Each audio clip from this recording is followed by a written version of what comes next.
Ninakusalimu kwa jina lipitalo majina yote, jina la Bwana wetu Yesu Kristo. Karibu katika mfululizo wa masomo ya kesha la asubuhi, leo ikiwa ni Septemba 26 mwaka wa 2025. Katika siku ya leo tunaenda kuiangazia mada inayosema katika upatanifu na Kristo. Mada hii imejengeka katika kitabu cha Wakorintho wa pili sura ile ya 6 aya ya kwanza. Neno la Mungu linasema, nasi tukitenda kazi pamoja naye, twawasihi msiipokee neema ya Mungu bure. Tuombe. Mtakatifu Baba yetu na Mungu wetu uliye mbinguni, asante kwa ajili ya siku hii njema ya leo. Tunakushukuru kwa ajili ya nafasi uliyotupatia kujifunza neno lako. Enda nasi asubuhi ya leo, ukatufundishe kuyaelewa haya tujifunzayo katika jina la Yesu. Amina. Mbingu yote ina maslahi na kazi inayoendelea katika ulimwengu huu, ambayo ni kuandaa wanaume na wanawake kwa maisha ya baadaye ya milele. Ni mpango wa Mungu kwamba mawakala wa kibinadamu wawe na heshima ya juu ya kufanya kama watendakazi pamoja na Yesu Kristo katika uongoaji wa Roho. Neno la Mungu linafunua wazi kwamba ni nafasi ya kila mtumishi katika kazi hii kutambua kwamba yuko mmoja upande wake wa kulia aliye tayari kumsaidia katika kila juhudi ya kweli ili kufikia ubora wa juu zaidi wa kimaadili na wa kiroho katika kazi ya Bwana. Hii itakuwa ndiyo hoja ya wote wanaohisi hitaji lao la msaada. Wanapaswa kuiona kazi ya Mungu kuwa ya heshima mno na takatifu, na wanapaswa kuleta kwake dhabihu za furaha na shukrani kila siku katika kubadilishana na nguvu ya neema yake, ambayo kwayo wanawezeshwa kuwa na maendeleo katika maisha matakatifu.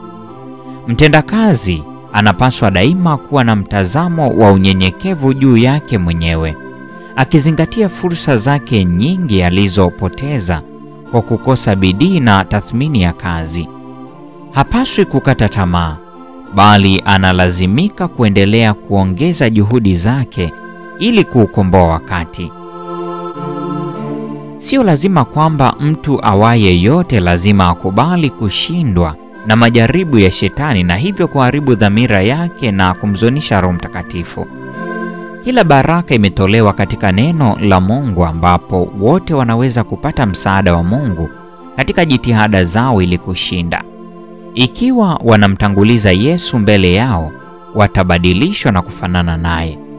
Wale wote ambao kwa imani wanaye Yesu akikaa ndani yao, wanabeba nguvu katika kazi yao ambayo inawawezesha kufanikiwa.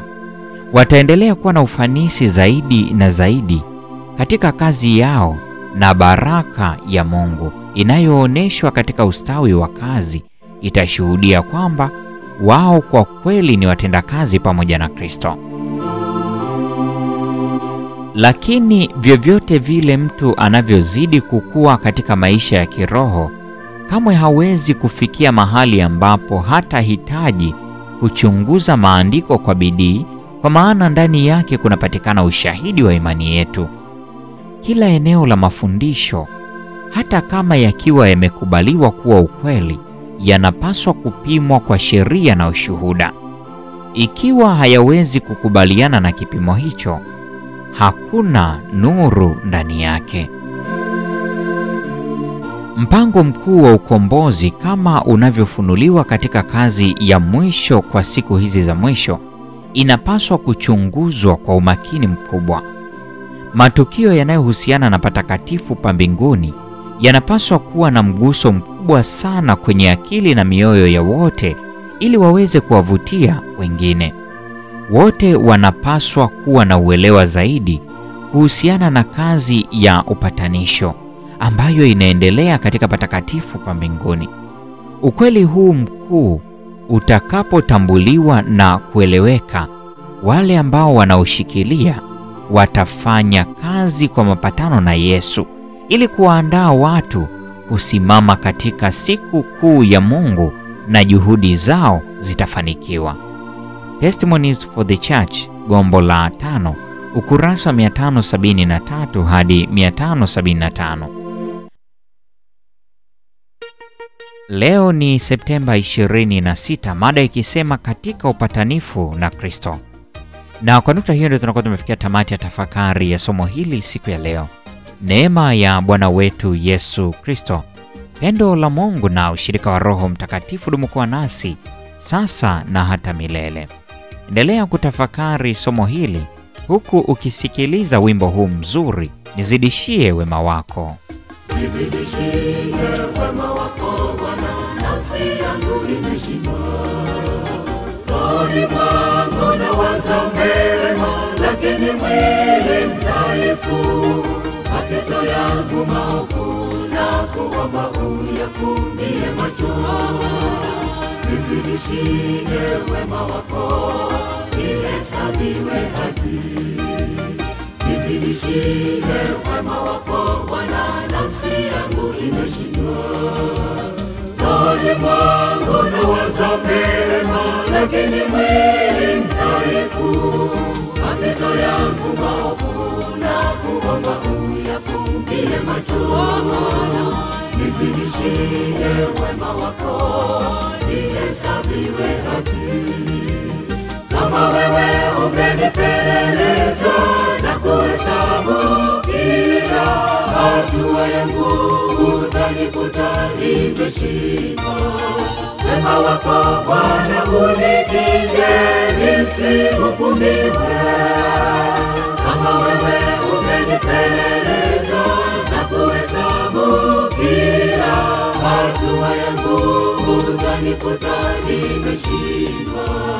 Wema wako Bwana unikinge nisihukumiwe.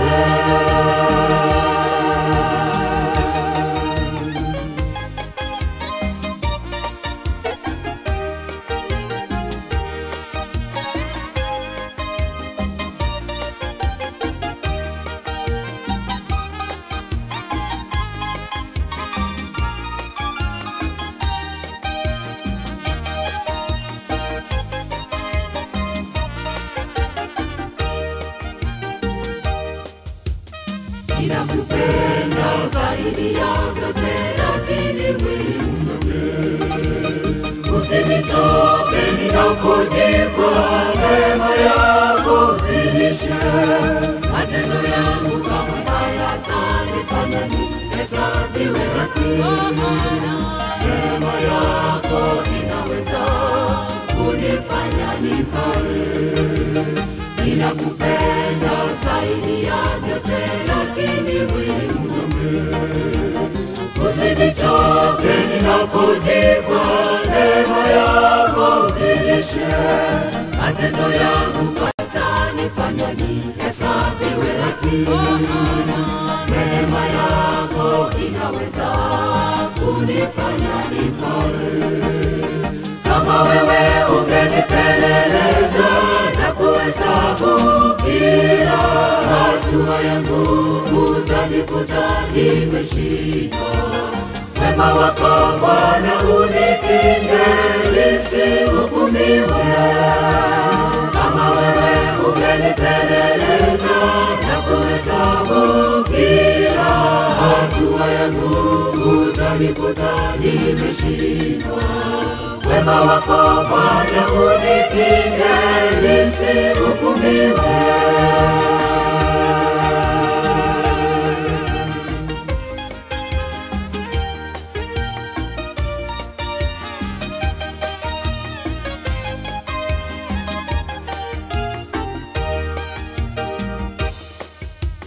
Machozi yangu, sadaka zangu hazitanikamilisha.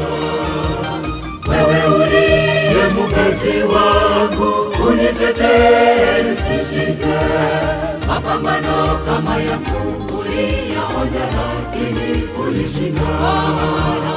Unipe siri ya ushindi, nifae hata kwako. Machozi yangu, sadaka zangu hazitanikamilisha. Wewe uliye mwokozi wangu, unitetee nisishinde. Mapambano kama yangu uliyaonya, lakini ulishinda. Unipe siri ya ushindi nifae hata kwako. Kama wewe ungenipeleleza na kuhesabu kila hatua yangu, utanikuta nimeshindwa. Wema wako Bwana unikinge nisihukumiwe.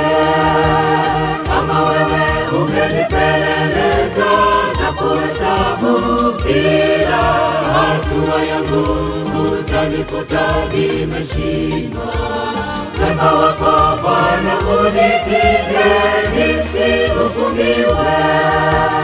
Kama wewe ungenipeleleza na kuhesabu kila hatua yangu, utanikuta nimeshindwa. Wema wako Bwana unikinge nisihukumiwe.